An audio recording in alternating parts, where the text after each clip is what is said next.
نہیں ہے. انہوں نے اپنی زمین استعمال کرنے دی تھی جو کسی اور کنٹری نے کبھی نہیں دی. کسی بھی آپ دوسری کنٹری کا مجھے نام بتا دیں جس نے امریکہ کو کہا ہو کہ جی یہاں سے آپ بیسز بنائیں اور دوسرے پہ حملہ کریں, اور اس کے بعد جا کے اب یہ اچانک سے ان کے سگے بن گئے طالبان کے.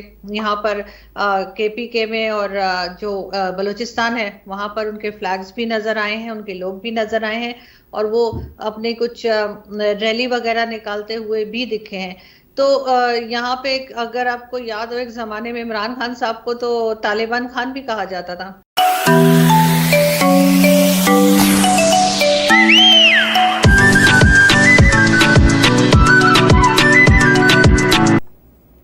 سر بالکل, جو پبلک ہے, جو سر میڈیا ہے یا جو پولیٹیشنز ہیں وہ ہمارے میں سے ہی تو نکل کر آتے ہیں, الگ کسی اور کنٹری سے تو آتے نہیں. ان کی سوچ وہی ہے جو 74 ایئر سے ہم لوگ چورن بیچ رہے ہیں بھارت دشمنی کا, وہ ابھی بھی اسی پہ یقین رکھتے ہیں. میجورٹی, میں سب کو نہیں کہوں گی لیکن میجورٹی یہی سمجھتی ہے, اور ان کا یہی خیال ہے کہ بالکل بھارت کی وجہ سے ہی ہم ایف اے ٹی ایف میں ہیں, ورنہ تو کب کے نکل گئے ہوتے. لیکن یہ بات کوئی نہیں کر رہا, نہ کوئی, میں نے ابھی تک کسی کے منہ سے نہیں سنی. ہو سکتا ہے کہ کوئی ایک آدھ کسی نے بات کی ہو میڈیا پہ تو نہیں, لیکن الگ سے کہ جو پوائنٹس دیے گئے ہیں اس کے اوپر کتنا کام ہوا ہے, اس کے اوپر کیا ہوا ہے. یہاں پر ہماری فورن پالیسی بھی آپ کو شدید طور پہ ناکام نظر آئے گی کہ ایک صرف بھارت ہی نہیں ہے, پاکستان کے اوپر دوسری بھی کئی کنٹریز ہیں جنہوں نے اس طرح کی ایلیگیشنز لگائی ہیں, ٹیررزم کی لگائی ہے, منی لانڈرنگ کی لگائی ہے, اور دوسرے جتنے پوائنٹس ہیں وہ صرف اور صرف ایک ہی کنٹری کے دیے ہوئے نہیں ہیں. وہ پورا ڈیٹا انہوں نے جمع کیا ہے اور اس کے بعد ہی ایک پراپر طریقے سے کسی بھی کنٹری کا اس میں نام آتا ہے. ابھی جو ہمارے D G I S P R ہیں انہوں نے کہا کہ جی پاکستان میں نہ تو کوئی ٹیررسٹ ہے اور نہ ہی یہاں سے کوئی ٹیررزم ہو رہی ہے. جو کچھ ہو رہا ہے وہ سب کا سب افغانستان کی طرف سے ہو رہا ہے. لیکن مزے کی بات یہ ہے کہ افغانستان کا نام ایف اے ٹی ایف میں نہیں ہے, پاکستان کا ہے. یہ چیز جو ہے یہ کسی کو سمجھ میں نہیں آ رہی. وہ تو اپنا سٹیٹمنٹ دے کے نکل گئے کہ جی سب کچھ افغانستان کر رہا ہے, اور پاکستان میں نہ تو کوئی ٹیررسٹ موجود ہے اور نہ ہی کوئی چیز ایسی ہو رہی ہے جس کی وجہ سے ہمیں یہ کہا جائے کہ ہم پروموٹ کر رہے ہیں ٹیررزم کو. تو کسی نے کہا کہ پھر اس کا مطلب ہے کہ اگر افغانستان کر رہا ہے تو پھر وہ لسٹ میں کیوں نہیں ہے, تو اس کا جواب کسی کی طرف سے آیا نہیں. بہت اہم نقطہ آپ نے اٹھایا کہ اگر افغانستان پاکستان میں ٹیررزم کرتا ہے تو فیٹف میں ان کا نام ہونا چاہیے. آن دا ادر ہینڈ آپ نے لاسٹ فرائیڈے کو آبزرو کیا کہ افغانستان کے پریزیڈنٹ اشرف غنی نے عمران خان کے سامنے اور بہت بڑے سمٹ میں کھل کے کہا کہ آپ کے ہاں سے 10,000 جہادی, وہ انہوں نے طالبان بھی نہیں کہا, انہوں نے کہا آپ کے یہاں سے 10,000 جہادی آ رہے ہیں. اور اس سے اگلے روز واقعہ ہوتا ہے کہ آپ کے شہر اسلام آباد سے ہی افغان سفیر کی بیٹی کو اغوا کرنے کی کوشش کی جاتی ہے, اور وہ اسی طرح کا اغوا ہے جس طرح جرنلسٹوں کو وہاں سے اٹھایا جاتا تھا. اور اس کے بعد شیخ رشید ایک دن بعد پوری دنیا کو بتاتے ہیں کہ وہ تو بچی سیر سپاٹے کے لیے گئی تھی, اور وہ بات کو آئیں بائیں شائیں کرتے ہیں. اور جو آپ جیسے جرنلسٹ ان سے سوال کرتے ہیں کہ جب جرنلسٹوں کے ساتھ اس طرح کے برے واقعات ہوئے تو تب فوٹیج کیوں سامنے نہیں آئی تھی؟ اب شیخ رشید کا یہ کہنا کہ ہمارے پاس تو فوٹیج تھی کہ سفیر کی بیٹی کہاں کہاں گئی. شیخ رشید صاحب کہہ رہے ہیں کہ جی جو سیفٹی کیمراز ہوتے ہیں اس کے ذریعے ہمیں پتہ چلا کہ وہ کہاں کہاں گئی تھیں اور کہاں سے انہوں نے ٹریولنگ اپنی شروع کی تھی. تو لیکن بات وہی ہے کہ یہ ان کے کیمراز اس وقت کہاں تھے جب مطیع اللہ جان کو اٹھایا گیا تھا؟ یہ کہاں تھے جب وہ ابصار عالم کے اوپر گولی چلی, یا اسد طور کو جب جس طرح سے مارا پیٹا گیا, اور کئی اس طرح کے واقعات جرنلسٹ کے ساتھ ہوئے ہیں؟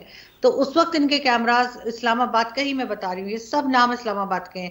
اس وقت ان کے کیمراز کام نہیں کر رہے تھے, ان کے پاس کوئی ریکارڈ نہیں آیا, ان کو کچھ پتہ نہیں لگا. آج تک یہ ایک سنگل آدمی کو اریسٹ نہیں کر پائے ہیں جس کو یہ کہیں کہ جی انہوں نے یہ سب کچھ کیا تھا. جسے کہتے ہیں نا کہ سب لوگوں کو تو نہیں بیوقوف بنایا جا سکتا, تو اس لیے بہت لوگوں کو بات سمجھ میں آ رہی ہے کہ کیا چل رہا ہے. فورن پالیسی ان کی بری طرح سے ناکام ہے. امریکہ پاکستان سے ناراض ہے, چائنا پاکستان سے ناراض ہے. آپ کو معلوم ہوگا کہ ابھی ریسنٹلی جو کچھ ہوا چائنا میں, اس کے بعد انڈیا سے ان کے ویسے ٹرمز خراب میں رہ گیا تھا. ایک افغانستان جس کو یہ کہتے تھے جی ہمارا اسلامک کنٹری کی وجہ سے اپنا بھائی بتاتے تھے، اب وہ بھی کھڑا ہو گیا ان کے خلاف. تو ان کی فورن پالیسی کہیں سٹینڈ ہوتی ہوئی نظر نہیں آ رہی، اور دعوے یہ کر رہے ہیں کہ جی بہت زبردست سب کچھ چل رہا ہے اور سب خیریت ہے، اور گھبرانے کی ضرورت نہیں. لیکن میرا خیال ہے اب تھوڑا سا گھبرا لینا چاہیے. پاکستان میں بات ہو رہی ہے یا طالبان کے بارے میں بات ہو رہی ہے، تو یہ وہی طالبان ہے نا جن کے ساتھ یہ 20 سال لڑتے رہے ہیں، جن کے ساتھ انہوں نے کہا تھا امریکہ کے ساتھ مل کے، جن کو انہوں نے مارا تھا، اور جنہوں نے پاکستان میں 70,000 سے زیادہ لوگوں کو مار دیا تھا. اب ان کا یہ کہنا ہے کہ جی وہ بدل گئے ہیں، وہ بڑے سویلائزڈ ہو گئے ہیں، اور اب وہ پہلے والے طالبان نہیں رہے. تو یہ چیز کو یہاں پہ لوگ، میجورٹی تو نہیں لیکن کچھ لوگ کافی حد تک ایسے ہیں جو پسند نہیں کر رہے. جس طرح کی فوٹیجز آ رہی ہیں طالبان کی، جس طرح سے وہ بات چیت کر رہے ہیں، ابھی ایک آئی ڈونٹ نو آپ نے دیکھا ہے کہ نہیں، ایک انہوں نے اپنا کوئی لیٹر یا کہنا چاہیے ایک اور بیان جو جاری کیا تھا طالبان نے، کہ 15 سال سے لے کر اس سے بڑی جتنی بھی بچیاں ہیں وہ ان کو دے دی جائیں. اس چیز کو بھی لوگ بہت غلط سمجھ رہے ہیں. ابھی ایک گرلز اسکول بھی انہوں نے اڑایا. اس کا مطلب ہے کہ سب کچھ ویسے ہی چل رہا ہے. اور یہاں پہ ملالہ یوسفزئی کی پکچر جو لگا دی تھی پنجاب بورڈ نے، اس کو بھی انہوں نے ہٹانے کا کہا تھا، تو وہ بکس ہی اٹھا لی گئی. تو اس سے لگ تو یہی رہا ہے کہ طالبان بالکل بھی چینج نہیں ہوئے ہیں، وہ ویسے ہی جنگلی، اتنے ہی جاہل، اسی طرح کے ہیں جیسے وہ پہلے ہوا کرتے تھے. اور پھر یہ کہ یہ 20 سال ان سے لڑتے رہے، 1-2 سال کی بات نہیں. انہوں نے اپنی زمین استعمال کرنے دی تھی جو کسی اور کنٹری نے کبھی نہیں دی. کسی بھی آپ دوسری کنٹری کا مجھے نام بتا دیں جس نے امریکہ کو کہا ہو کہ جی یہاں سے آپ بیسز بنائیں اور دوسرے پہ حملہ کریں. اور اس کے بعد جا کے اب یہ اچانک سے ان کے سگے بن گئے طالبان کے. یہاں پر KPK میں اور جو بلوچستان ہے وہاں پر ان کے فلیگز بھی نظر آئے ہیں، ان کے لوگ بھی نظر آئے ہیں، اور وہ اپنے کچھ ریلی وغیرہ نکالتے ہوئے بھی دکھے ہیں. تو یہاں پہ اگر آپ کو یاد ہو، ایک زمانے میں عمران خان صاحب کو تو طالبان خان بھی کہا جاتا تھا. کہ وہ بہت ساری شیڈز ہیں طالبان کے، اور جو پرانے طالبان تھے، جو پاکستان سے بنے ہوئے طالبان تھے، وہ تو خیر خود پاکستان نے بنائے، اور پھر اس کے بعد امریکہ کے پیسوں کی وجہ سے انہی طالبان کو انہوں نے کرش کرنے کی کوشش کی. مگر ان میں سے جو ان کے اپنے مرضی کے طالبان ہوتے تھے ان کو یہ پروٹیکٹ بھی کرتے تھے، اور وہ گڈ اور بیڈ طالبان کی اصطلاح جو آج ہم سن رہے ہیں وہ ہم نے 22, 23, 25 سال پہلے بھی سنی تھی. تب بھی ان کا یہی کہنا ہوتا تھا کہ ہم بیڈ طالبان کو مار رہے ہیں، گڈ کو بچا رہے ہیں. بات ساری یہ کہ پڑھنے لکھنے کے بعد پاکستان میں جو میں دیکھتی ہوں لوگوں کو، جو ہمارے منسٹرز ہیں یا پولیٹیشینز ہیں اور کئی دوسرے لوگ ہیں جو باہر سے پڑھ کر آئے ہیں اور بڑی بڑی ڈگریاں ہیں ان کے پاس، اور وہ بتاتے ہیں کہ کون کون سی یونیورسٹی سے آئے ہیں، لیکن ان کا مائنڈ سیٹ وہی ہے. ان کے جسے کہتے ہیں نا کہ وہ پڑھے لکھے اور ان پڑھ اور جاہل کا ایک فرق ہوتا ہے. ان پڑھ اس کو کہتے ہیں جو لکھ پڑھ نہیں سکتا، اور جاہل وہ ہوتا ہے جو پڑھ لکھ کے بڑی بڑی ڈگریز لے کے بھی جاہل والی باتیں کرتا ہے. تو یہاں پہ یہ فرق جو ہے وہ لوگوں کو سمجھنے کی ضرورت ہے. اور ہمارے یہاں جو لوگ پارلیمنٹ میں بیٹھے ہوئے ہیں ان کے پاس بہت سے ایسے ہیں لوگ جن کے پاس کسی کے پاس کینیڈا سے کوئی پڑھ کر آیا ہے، کوئی امریکہ سے پڑھ کے آیا ہے، کوئی انگلینڈ سے، لیکن انفارچونیٹلی جاہل بیٹھے ہوئے. ایک جاہلوں کا ٹولہ ہے جس کو سمجھ میں کچھ نہیں آ رہا کہ ہم نے کرنا کیا ہے. اور پاکستان کے لوگ، اگر آپ پاکستان میں کبھی وزٹ کریں اور یا کسی سے ویسے ہی بات کریں تو آپ کو پتہ لگے گا کہ 70% لوگوں کا مائنڈ سیٹ طالبان والا ہی ہے.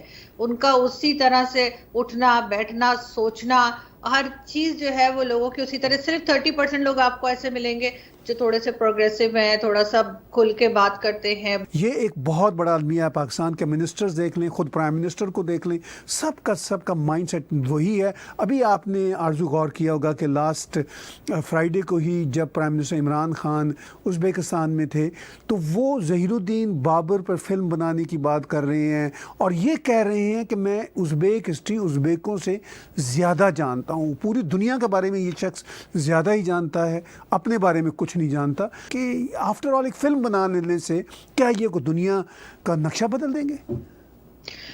سر انفارچونیٹلی یہ لوگ جن لوگوں کی بات کرتے ہیں جو ہسٹری کے کیریکٹرز ہوتے ہیں یہ ان کو پڑھتے بھی نہیں ہیں. ٹائم نکال کے پڑھ لیا کریں تو بات کرنے سے پہلے ان کو یہ تو پتا ہو کہ یہ کس کے بارے میں بات کر رہے ہیں. انہوں نے کہا کہ جی ظہیر الدین بابر کے بارے میں کہ جی اس کے اوپر فلم بنانی چاہیے. تو اس نے جو اپنی بایوگرافی لکھی تھی یا لکھوائی تھی اس میں یہ کہا گیا تھا کہ وہ کسی لڑکے کے اوپر عاشق تھا. تو کوئی کہہ رہا تھا کہ پھر یہ بھی بتا دیں گے اس لڑکے کا رول کون کرے گا. مطلب یہ کچھ دیکھے بغیر، چیک کیے بغیر، یہ کوئی ریسرچ نہیں کرتے، یہ کچھ چیک کیے بغیر بات کر دیتے ہیں. اور ان کا تو وہی حال ہے جیسے انہوں نے پہلے جاپان اور جرمنی کے بارڈرز ملا دیے تھے. تو کچھ بھی کہہ کے آگے بڑھ جاتے ہیں، لوگ ہنستے ہیں. کبھی ایسا صرف اور صرف عمران خان صاحب کے ساتھ ہی ہوا ہے. کبھی وہ کہہ دیتے ہیں 12 موسم ہے، کبھی وہ کہہ دیتے ہیں کہ جی بارڈر ملا دیتے ہیں جرمنی جاپان کے. اور اسی طرح کی نہ جانے کتنی باتیں ان کی ڈیلی جو ہے وہ آتی رہتی ہیں، بلکہ لوگ ہنس ہنس کے سناتے ہیں اور ٹویٹر پہ اور ہر جگہ لکھا ہوتا ہے، مگر اپنے آپ کو ٹھیک کرنے کے لیے تیار ہی نہیں ہے. مطلب